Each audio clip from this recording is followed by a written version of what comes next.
నమస్కారం. మనం కష్టపడి సంపాదించి పన్ను కడతాం కదా, మరి ఆ డబ్బు ఎక్కడికి పోతోంది? ఎప్పుడైనా అనిపించిందా?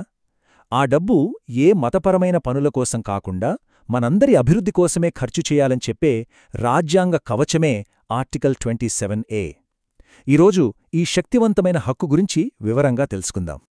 ఈ స్లైడ్లో ఉన్న వాక్యం ఆర్టికల్ 27A యొక్క ఆత్మ లాంటిది. ఇది వినటానికి చాలా సింపుల్గా ఉన్నా దీని వెనుక ఒక పెద్ద సూత్రముంది. ప్రభుత్వమనేది అందరిది. కాబట్టి మన అందరి డబ్బును ఏ ఒక్క మత విశ్వాసాన్ని ప్రోత్సహించడానికి వాడకూడదు. ఇది మన రాజ్యాంగం మనకిచ్చిన ఒక తిరుగులేని గ్యారంటీ అన్నమాట. ఆర్టికల్ 27A మధ్య తేడా అర్థం చేసుకోవడం చాలా ఇంపార్టెంట్. ఆర్టికల్ 27 మతం పేరు చెప్పి ప్రభుత్వం మన జేబులో చెయ్యి పెట్టకుండా ఆపుతుంది. కాని ఆర్టికల్ 27A ఒక అడుగు ముందుకేసి ఆల్రెడీ ఖజానాలో ఉన్న మన డబ్బును మతం కోసం ఖర్చు పెట్టకుండా అడ్డుకుంటుంది. చూసారా తేడా? ఒకటి గేటు దగ్గర కాపలా ఉంటే రెండోది ఏకంగా ఖజానాకే తాళం వేసేస్తుంది. సరే, ప్రభుత్వం మన డబ్బుని మతం కోసం వాడకూడదంటున్నాం, బాగుంది. మరి దేనికి వాడాలి? రాజ్యాంగం దీనికి చాలా క్లియర్గా సూటిగా సమాధానం చెప్తుంది. ఏంటో చూద్దామా? ఇక్కడ చూడండి, మన డబ్బుకు రాజ్యాంగం ఒక రూట్ మ్యాప్ ఇస్తోంది. ఆ దారి మనందరి డెవలప్మెంట్ వైపు వెళ్తుంది. మంచి రోడ్లు, మంచి నీళ్లు, హాస్పిటల్స్, స్కూల్స్, దీన్నే పబ్లిక్ పర్పస్ అంటాం. అదే టైంలో ఏ ఒక్క మత ప్రచారానికో, గుడికో, మసీదుకో, చర్చ్ కట్టడానికో మన డబ్బుని డైవర్ట్ చేయడం రాజ్యాంగ విరుద్ధమని చాలా స్ట్రాంగ్గా చెప్తోంది. ఎందుకంటే సింపుల్, మతం అనేది పర్సనల్, డెవలప్మెంట్ అనేది పబ్లిక్. ఈ రాజ్యాంగ కవచం ఇది జస్ట్ ఒక రూల్ కాదండి. మన చేతిలో ఉన్న 5 పవర్ఫుల్ వెపన్స్, మన హక్కుల్ని మనం ఎలా కాపాడుకోవాలో చెప్పే 5 సూత్రాలు. పదండి, ఒక్కొక్కటిగా చూద్దాం. ఓకే, మొట్టమొదటిని మరియు అన్నింటికన్నా ముఖ్యమైన హక్కు ఏంటంటే మన పన్ను డబ్బుని ఏ మత ప్రచారానికి వాడకూడదు. అంటే ఏంటి? మత సభలు పెట్టడం, ఊరేగింపులు స్పాన్సర్ చేయడం, లేదా ఏ మతానికి సంబంధించిన కట్టడాలకైనా సరే ఫండ్స్ ఇవ్వడం, ఇవన్నీ డైరెక్ట్గా రాజ్యాంగ విరుద్ధం. మన డబ్బు మన అభివృద్ధి కోసమే, అంతే. ఇక రెండో సూత్రం, ప్రభుత్వం ఎప్పుడూ న్యూట్రల్గా ఉండాలి. ఒక్కసారి ఆలోచించండి, గవర్నమెంట్ నడిచేది మనందరి పన్నులతో. అలాంటప్పుడు అది ఏ ఒక్క మతానికి సపోర్ట్ చేయగలదా? చేయకూడదు.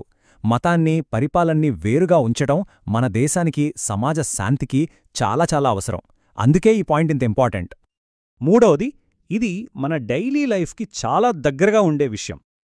గవర్నమెంట్ ఆఫీసుల్లో కానీ, స్కూల్స్లో కానీ ఏవైనా మతపరమైన పూజల్లో, ప్రార్థనల్లో పాల్గొనమని ఎవ్వరూ బలవంతం చెయ్యలేరు.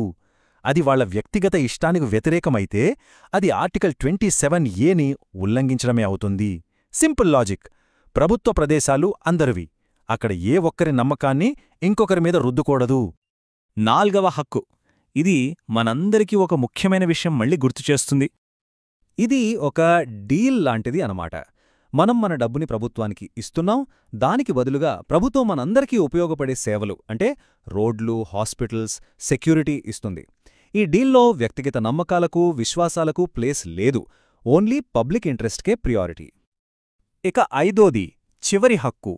ఇది కొంచెం ట్రిక్కీగా ఉంటుంది, జాగ్రత్తగా వినండి. ప్రభుత్వం కేవలం ఒక మతానికి చెందిన వాళ్లకే సబ్సిడీలిస్తే ఏమవుతుంది?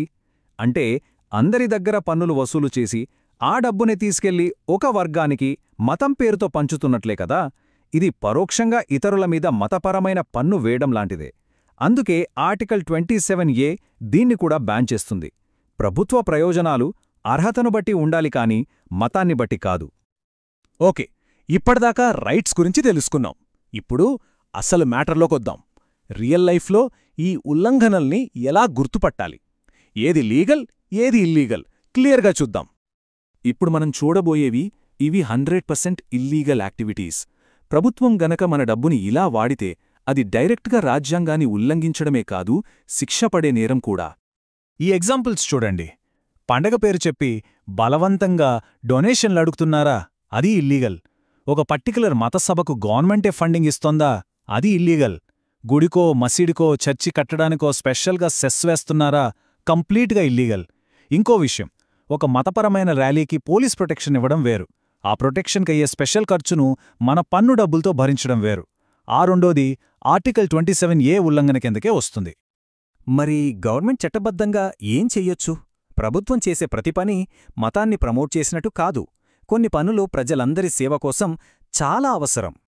గమనించండి, ఏ కార్యక్రమమైనా సరే అది మతపరమైనదా కాదా అన్నది పక్కన పెడితే, అక్కడ జనం గుమిగూడినప్పుడు వాళ్ళ సేఫ్టీ చూడటం, ట్రాఫిక్ని కంట్రోల్ చేయడం, శానిటేషన్ ఏర్పాటు చేయడం ఇవన్నీ ప్రభుత్వ బాధ్యత. ఇది మతానికి చేస్తున్న సేవ కాదు, ప్రజలకు చేస్తున్న సేవ. అలాగే ఒక చారిత్రక కట్టడాన్ని దాని మత చిహ్నంగా కాకుండా మన దేశ వారసత్వ సంపదగా కాపాడటం కూడా పూర్తిగా చట్టబద్ధమే. ఇప్పుడు అసలు విషయానికి వద్దాం. శిక్షలు. ఈ స్లైడ్లో చూస్తున్నట్టు కొత్త భారతీయ న్యాయ సంహిత అంటే బిఎన్ఎస్ చట్టాలతో ఈ నేరాల్ని చాలా సీరియస్గా తీసుకుంటున్నారు. ఒకప్పుడు ఫైన్తో పోయే పన్ను దుర్వినియోగం లాంటి నేరానికి ఇప్పుడు బిఎన్ఎస్ 316 కింద ఏకంగా లైఫ్ ఇంప్రిజన్మెంట్ వరకు శిక్ష వేసే అవకాశముంది. అంటే ఈ హక్కుని ఉల్లంఘించడం ఇప్పుడు చాలా పెద్ద రిస్క్ అన్నమాట. సరే, హక్కులు తెలిసాయి, ఉల్లంఘనలెలా ఉంటాయో తెలిసింది, శిక్షలెంత కఠినంగా ఉన్నాయో కూడా అర్థమైంది. ఇప్పుడు అన్నింటికన్నా ముఖ్యమైన విషయం, ఒక పౌరుడిగా ఏం చేయాలో చూద్దాం. ఎక్కడైనా సరే ఇలాంటి ఉల్లంఘన కనిపిస్తే అస్సలు భయపడాల్సిన పని లేదు. ఈ 5 స్టెప్స్ ఫాలో అవ్వండి. 1. ప్రూఫ్ సంపాదించండి. ఒక ఫోటో తీసినా వీడియో రికార్డ్ చేసినా చాలు. 2. కొత్త బిఎన్ఎస్ సెక్షన్లను మెన్షన్ చేస్తూ ఒక ఎఫ్ఐఆర్ ఫైల్ చేయండి. 3. ఆర్టీఐ ఫైల్ చేసి ఆ ఫండ్స్ ఎక్కడ్నుంచి వచ్చాయి, ఎక్కడికి పోతున్నాయని అఫీషియల్గా అడగండి. 4.